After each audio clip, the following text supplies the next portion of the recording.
राधिका दीदी नहीं आएगी तो पूछेगी आपके बारे में। आपने सुबह उसे बताया था स्कूल जाने से पहले कि आप जा रही हैं आज। नहीं, वरना वो स्कूल नहीं जाती। अरे तो वापस आके पूछेगी तो? मुझसे बात करवा दीजिएगा, मैं समझा दूंगी। हाँ, और आप परेशान मत होना, मैं और रेवती भाभी है ना, उसका अच्छे से ध्यान रखेंगे। परेशान नहीं है, उदास है चंपा भाभी। मिया को छोड़ के जाने का मन नहीं होगा ना? राधिका फिर से जल्दी आना। ए भाभी, जब तक हमारी गुड़िया यहाँ है ना, आप तो ये समझिए कि हम यूं गए और यूं आए। बहुत आनंद आया, सबने बहुत मस्ती करी। अब जाने का तो मन नहीं है पर जाना पड़ेगा। आ गया थे काकी, हम जानते हैं आपने अभी तक हमको माफ नहीं किया है, पर हम ये भी जानते हैं कि आपका प्यार और आशीर्वाद हम जीत कर रहेंगे।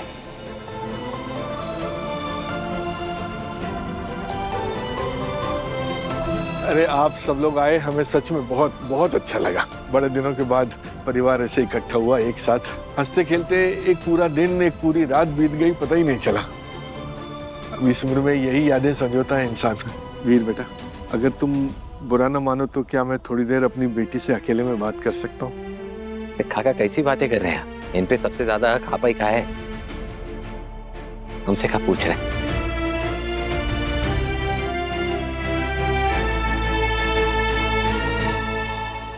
क्या हो पापा, सब ठीक तो है? आपको किस बारे में बात करनी थी? वो विवेक भैया वाली बात? भाभी ने मुझे सब बता दिया है पापा। किस तरह विवेक भैया ने आपसे बदतमीजी से बात की, आपको और माँ को कितना कुछ सुनाया, बजट राशन सब बताया उन्होंने। रियली सॉरी पापा, सो सॉरी कि आपको मेरी वजह से इतना कुछ सुनना पड़ा। पर मैंने ना सोच लिया पापा, मैं कल के कल आपके अकाउंट में पैसे ट्रांसफर कर दूंगी, ताकि आपको अपने लिए और निया के लिए, किसी के लिए भी विवेक भैया से 1 रुपया ना मांगना पड़े। और आप टेंशन मत लीजिए, मुझसे जब तक हो सकेगा ना, मैं तब तक खर्चा भेजती रहूंगी। निया मेरे साथ रहने आ जाएगी ना, उसके बाद भी आई प्रॉमिस, पक्का। थैंक यू, शुक्रिया, धन्यवाद। तूने कहा मुझे मिल गए, तसल्ली हो गई। लेकिन बेटा आज ना मैं ये खर्चे वर्चे की बात करने के लिए तुम्हारे सामने नहीं खड़ा हूं, कुछ और कहना चाहता हूं। तो कहिए ना, क्या हुआ? बेटा जो बातें मैंने उम्र के इस पड़ाव में आकर सीखी हैं, मैं चाहता हूं तुम उसे अभी समझ लो। जहां तक हो सके इंसान को किसी दूसरे पर आश्रित होना ही नहीं चाहिए। तुम समझ रही हो मैं क्या कह रहा हूं? नहीं पापा, खुल के कहिए ना, क्या बात है? तुमने कभी कहा नहीं, लेकिन मुझे इस बात का अंदाजा है कि वीर के परिवार ने तुम्हें अभी पूरी तरह से स्वीकार नहीं किया। दुनियादारी के चलते उन्होंने तुम्हें अपने घर में रहने की जगह दी, लेकिन परिवार में शामिल नहीं किया अब तक। अगर घर में रहने की जगह भी ना देते ना, तो मैं तुमसे कहता ये घर जितना पहले तुम्हारा था आज भी उतना ही है, हमेशा रहेगा। तुम जब चाहो तब आ सकती हो, तुम्हें पूछने की भी जरूरत नहीं है। वो समस्या उस घर में है ही नहीं। वीर एक बहुत ही अच्छा लड़का है और माता रानी की कृपा से वहां पैसों की भी कोई कमी नहीं है। फिर भी मैं चाहता हूं कि ये बात तुम हमेशा याद रखो। जहां तक हो सके अपनी जिम्मेदारियां खुद उठाओ, अपने खर्चे खुद करो अपनी आमदनी से। उससे तुम्हें आजादी का वो एहसास होगा जो लाख रुपए खर्च कर देने की छूट के बावजूद नहीं मिलेगा। क्या कहते हैं उसे वो आजकल? हाँ, फाइनेंशियल इंडिपेंडेंस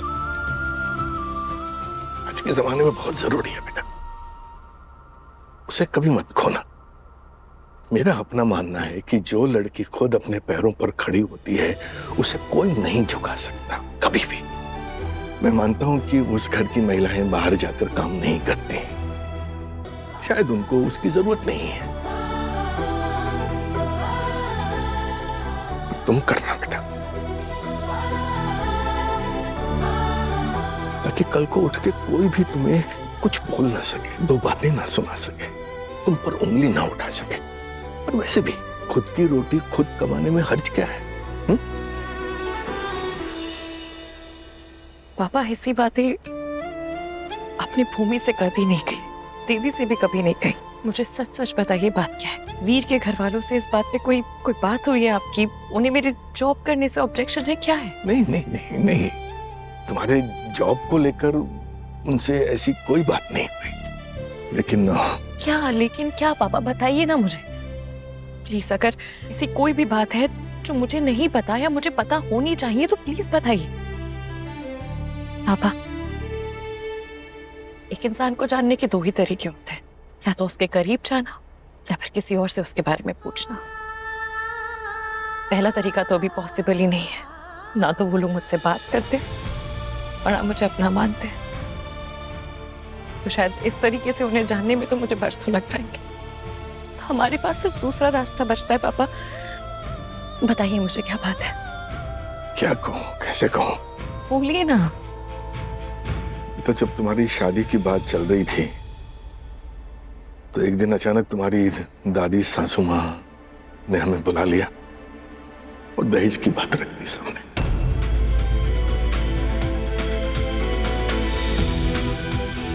दहेज में बाइक चाहिए और पता नहीं क्या क्या। वीर की फैमिली ने आपसे दहेज मांगा? हाँ, पर मैंने साफ मना कर दिया। मैंने कहा कि मैं इस प्रथा के ही खिलाफ हूँ। बेटा, मुझे खुशी इस बात की है कि इस मामले में मेरे और वीर के विचार बिल्कुल एक जैसे, बल्कि उसने तो और मुखर होकर इस बात का विरोध किया। अभी तो मुझे डर नहीं लगा अपनी बेटी के लिए, तो मैंने तुम्हारी और वीर की शादी होने दी। और मुझे समझ में नहीं आ रहा है मैं आपसे किन किन बातों के लिए माफी मांगू। मेरी वजह से आप लोगों को हमेशा तकलीफ ही हुई है। सॉरी पापा। पागल है क्या? है? तुम्हारी वजह से हमें कभी कोई तकलीफ नहीं हुई। हाँ, कई बार फक्र महसूस हुआ है, खुशी हुई है। तकलीफ तो मुझे लोगों की उस घटिया सोच से होती है। तो बेटा, उसका क्या ही कर सकते हैं बताओ? वो न तुम्हारे बस में है ना हमारे। बस मैं इतना ही चाहता हूं बेटा, मेरी बेटी कभी किसी के आगे हाथ न फैलाए, बस। ऐसा कभी नहीं होगा पापा, आई प्रॉमिस, ऐसा कभी नहीं होगा। चाहे कुछ हो जाए बेटा, नौकरी करना मत छोड़ना। नहीं छोड़ूंगी पापा, कभी नहीं छोड़ूंगी ना, आई प्रॉमिस। मैं अपनी और निया दोनों की जिम्मेदारी खुद उठाऊंगी।